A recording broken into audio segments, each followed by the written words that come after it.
The Indian Prime Minister Narendra Modi is set to meet U.S. President Donald Trump in Washington today. Now, this will be the first meeting between Trump and Modi, seen here speaking in Washington during a visit last year. The talks are aimed at building a personal relationship between the two leaders, but as his first point of call in the U.S., Modi chose to speak to the business community in Washington. The heads of some of the top U.S. tech companies were present, including Google, Microsoft, whose CEOs are both Indian Americans. For more on U.S.-Indian relations, I'm joined now by Constantino Xavier in Delhi. He's a research fellow on international relations at the think tank Carnegie in India, and he's a former researcher at the Brookings Institution as well. Thanks for being with us this morning, Constantino. Modi has started his U.S. trip by reaching out to the business community. What type of deals is he hoping for? Hi, good morning, Berlin. I think the main issue for Prime Minister Modi is to re-engage the U.S., and that has two different tracks. One is the business one you just mentioned. It's going to be very important to attract foreign direct investment from the American companies. There are around 500 investing in India. But strangely, it is more difficult to do business in India these days than in China. So that's a bit puzzling for many American companies who are trying to enter this market. The second track is one of defense and security. So there's some big projects coming up for big defense sales from the U.S. towards India that has been happening for the last 10 years now. But it seems quite uncertain now what's going to happen under President Trump and his sort of more retrenched position in Asia. Yeah, I want to pick up on the defense aspect there. You know, the U.S. has a number of arms deals in the pipeline for India right now. In terms of defense, to what degree do the strategic priorities of the world's two largest democracies overlap? You know, where is there some common ground?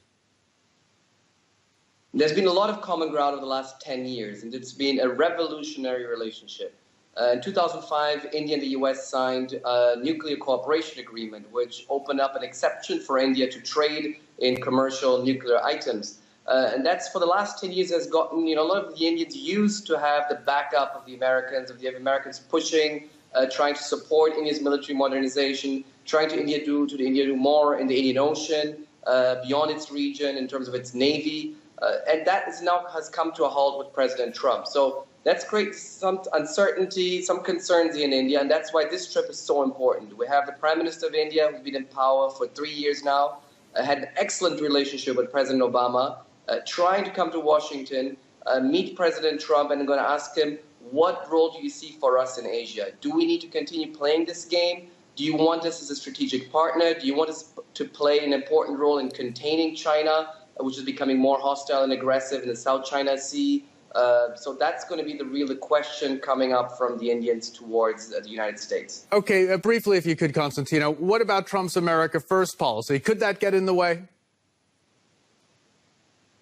Absolutely. So you have this whole American perception and you need to keep jobs in the U.S. India is known for its outsourcing industry, so several U.S. companies have taken tradition to come to India and set up shop here.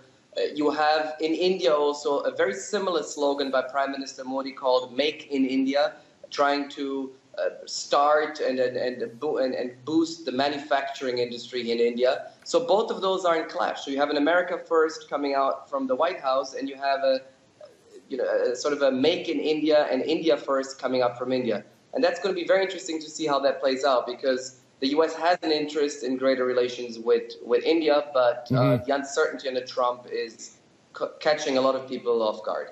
Constantino Xavier in Delhi. Thanks so very much, Constantino. You're welcome.